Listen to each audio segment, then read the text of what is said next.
kwa jina la Bwana.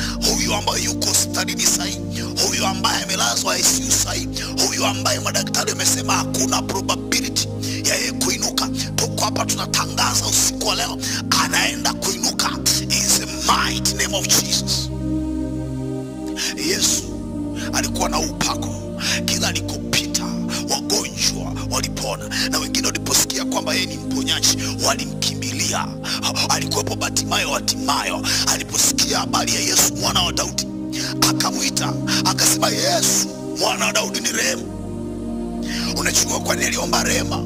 Kwa sababu wewe alijua kwamba upofu alionao wewe ni kwa sababu ya makosa baba zake, labda ni kwa sababu ya asili yake. Akamwambia Yesu mwana wa Daudi ni rehemu.